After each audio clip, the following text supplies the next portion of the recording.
Andy. How's it going? Hey, buddy. It's Mike and Jay from the Detroit Cast. How you doing? I'm doing great. Very well. Do you remember us, Andy? We're the guys that jumped with you in Detroit. Yep, I do. On that little island out there, we had a good old time. Yeah, Belle Isle. Scary. Well, it was good for you. It was actually an amazing time, but that was scary as shit. Right?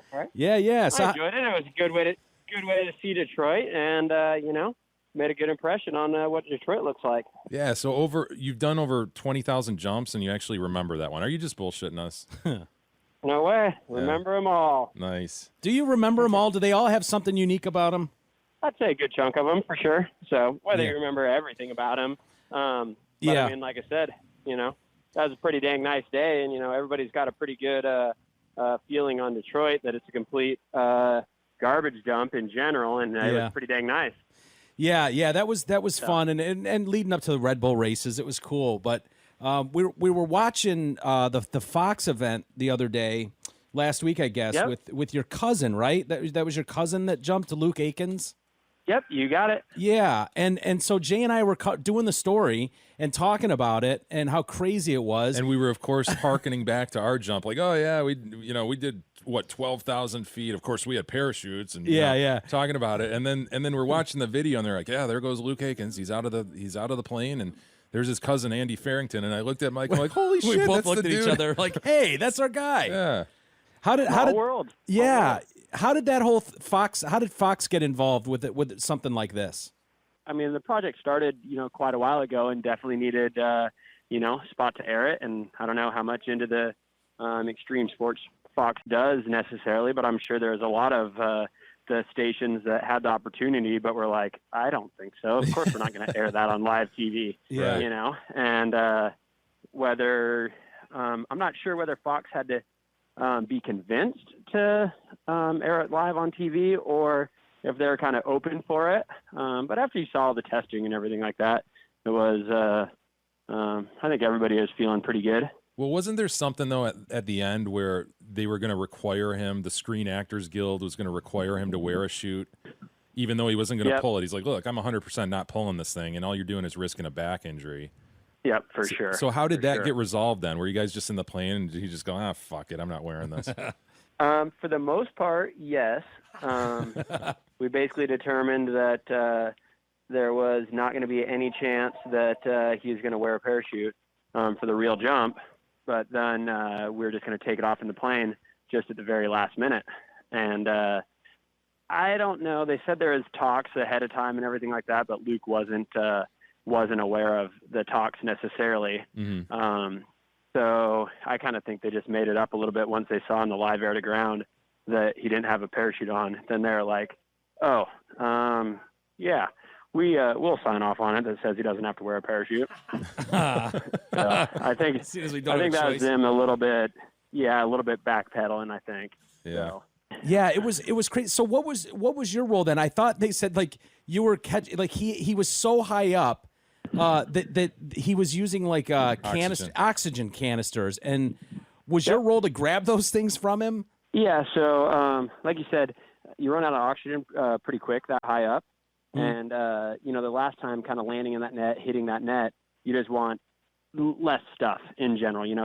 Whether the oxygen that he was using, he just held in his hand also, because we were going to do the transfer, but you obviously don't want an oxygen tank, smacking you in the face as you hit this net doing 120 miles per hour, to survive the jump perfectly and everything, but to knock your teeth out with a oxygen tank seemed like that'd be pretty stupid thing to do. So we just thought the less stuff he had with him was the better, and it did make for good TV and everything like that. So my understanding is he had some tech behind this. He had GPS, I guess, in his helmet, and then also a transponder or whatever you call it on the ground, where it was sort of like letting him know if he was still on course. So you guys, of course, as we said, jumped at 25,000 feet, and then he's got to hone in on this 100-foot net, was it? Yep, 100 by 100. Yeah, 100 by 100. So how did that work with the GPS and everything? So it was a little thing in his ear that was telling him his forward speeds. And, as long as he had that forward speed down to 0, then we knew he was falling straight down. And then from there, I don't know if you're familiar with it, but if you kind of look up VASI lights or anything like that, they let you know your glide slope when airplanes land. Okay. And that's what he was basically using. But glide slope, obviously, you're coming in on an angle and everything like that. This, obviously, he was coming straight down. So he had this lighting system that he made up and designed. And as long as the lights were all white, he was good to go. So he was inside this little tiny box. And he did, 80 jumps using that, at our drop zone here in Washington. So he was all dialed in. And when he was training, he even had the lights down to 26 by 26. And he would be flying his body inside that size box. Wow. So obviously he had a decent amount of room to spare from his training jumps. Well, I'd say he fell out of that 26 by 26 range, Andy, because it looked like he landed on that 1/3, that last third of the net. I was worried he was going to miss it. Yep. So, he'll tell you, we'll tell you, everybody will tell you he's a little bit farther out than he really wanted to be. Yeah. Where he landed was that safe margin right there. Okay. So kind of any farther out of that, then we would have been definitely, gasping and being like, wow, we really screwed that one up. Really? So it was kind of that close to being on that edge. Yeah, it was on that, safer edge of it for sure. So, but throughout even that whole time and everything, they did a bunch of testing jumps and everything, dropping just a lead weight that was his same surface area and everything like that.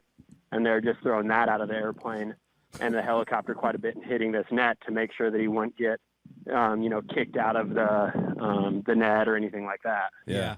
This is how ignorant I am to physics and this whole thing, Yeah, right? me too. I'm wondering, like, if you're up there and you jump at 25,000 feet, like how far? Obviously, you're going to jump pretty much straight over the net, right? I mean, you're going to try to be as straight over it as you can. Whoa, are we on a so you'll be four-wheeler right or over something? the net. So we're going to try to be right over the net, but with wind and everything, you might sift out of that area. Like, could you start, like, say, 2 miles from the net and just go, like, flying 2 miles? I mean, what's realistic here? Because I've seen Point Break, and I saw what happened to Johnny Utah, and I saw him go catch Bodie. Yep. So is that realistic? So you're extremely maneuverable up there. You can fly, pretty close to anywhere you want.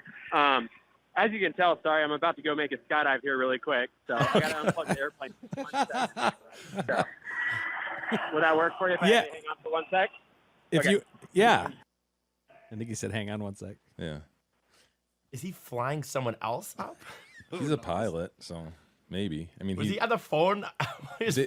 That was the most juvenile question you've ever asked. And you're going to reference, your point of reference is Point Break? Yeah, Keanu Reeves did this. Movie? Yeah, we're acting like this was first done on Fox. This was not first done on Fox. This was done on All right.